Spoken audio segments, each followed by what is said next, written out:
Today's episode is about how agent traces are actually structured.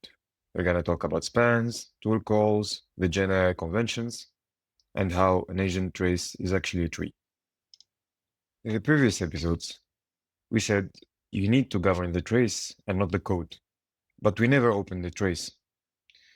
So here is the problem. You're going to look at a trace and it's going to give you a certain intuition, but it's going to be wrong.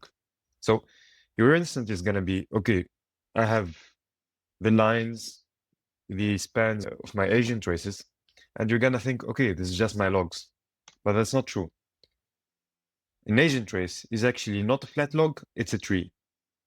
And if you don't understand this part, you're not going to be able to understand the other lessons of this season. So you can't directly convert it, and you can't validate it. And in this episode, we're going to teach one skill, which is reading the tree that is emanating from these agents. So to remind you, in the first episodes, we saw traces that looked like this. And of course, the idea of this episode is that actually this is a lie of convenience, of course, because actually it's a tree and each one of these will start other tasks. So let's see how that works. Real telemetry has a root. So it's one span that wraps the entire run. This is what we call the agent invocation, the following, and it's wrapping the whole run. In the OpenTelemetry GenAI conventions, the operation name is Invoke Agent. And the span is named Invoke Agent plus the agent's name. Everything the agent did happens inside of this invocation. And as you see, like the point of this is the word inside. This is the whole point. No parent of your own span means it's the root. So let's look at our tree for a moment. Here, as you can see, we are indenting for one level. So this is emanating from the upper part. And this will be our agent's first move, and it's an LLM call. Here, the model is deciding what to do, and we will call this the child of the root. Child of the root. And we will give it the color green. Here, we're going to give it the qualification of the color green. After that, we have the blue, as you can see. And here it's running the search tool. It's operation execute tool, as you can see. And the span is named execute tool plus the tool name, as you can see here. Notice the tool call is nested under the agent invocation. So as you can see, it's also nested like just under it. And it's saying, the nesting is basically saying that this is under the agent's control because the agent decided to call it. That's what the nesting is signifying. So here the same pattern continues. We have another chat span and the model reasons over the search results here. After that, we have a second tool called. We have the execute, the same naming, execute tool, fetch page, and it's reading one result in full. And finally, a final chat span where the model writes the answer, as you can see here. So, as I already told you before, we can see here 6 spans. We have 5 so 6 spans. All of these are 6. Sorry, all of them are 6. We have the parent span, and we have 5 children.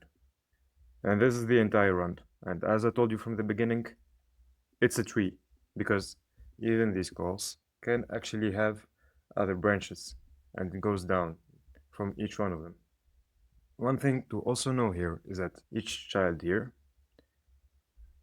carries the parent's span ID. So we have the same span ID from here and with these ones. That's the W3C trace. And this is context mechanism that links all of these together because you have the same span ID. This is why the data basically is mineable and the pile of print statements is not. So it's structured, it's ordered, and it's typed. So the point of all what you are doing here is that, first of all, the names are not arbitrary strings. So as I told you already, you have invoke agent here, and I'm gonna give it a name research agent. Then we have the chat execute and all of these spans. These are defined operations in a schema. So when you say schema, you say structure. So a chat span means a model call. An execute tool span means a tool ran. Semantically different node types. What I'm saying by this is that when you have a structure, it lets you actually query. And this wins you a lot of time. It's more efficient than actually grepping. If you don't know what's the difference, please go check the difference between querying and grepping. It's a bit off scope of this video. One thing to know is that the field names live on each span. So I'm putting them here in a box. You just need it.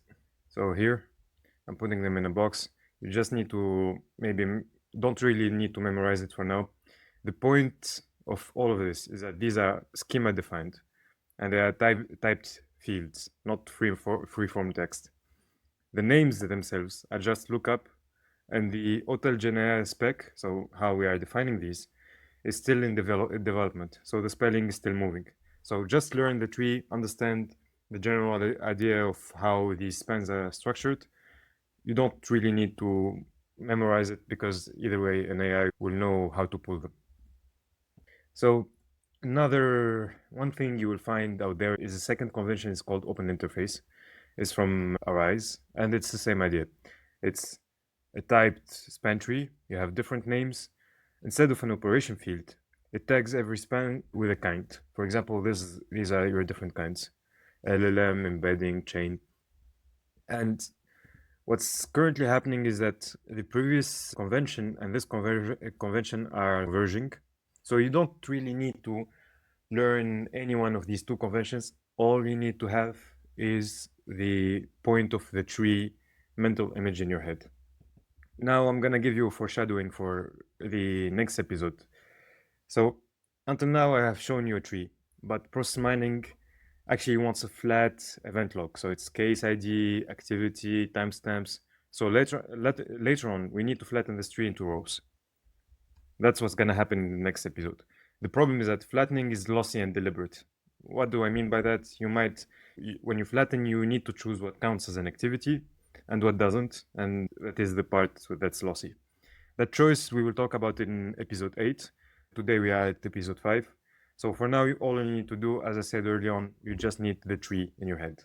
So to recap, an agent trace is actually a typed span tree. You have the root invoke agents, you have the children, which are chat, execute tool spans, different types of spans, and they are nested. The nesting is encoding the control flow. This is something I've been explaining all along. And they are also schema defined. You can now open any agent's raw telemetry and find the root, of course, the depth, which spans are tools versus model calls, and where the tokens and timestamps live. Now, for next episode, we stop reading and start producing. So for episode 6, we're gonna instrument our own agent to emit clean traces with OpenTelemetry, and you will find the default instrumentation often leaves out the correlation IDs you actually needed. So see you at next episode. If you like this content, please like and subscribe and follow me on LinkedIn.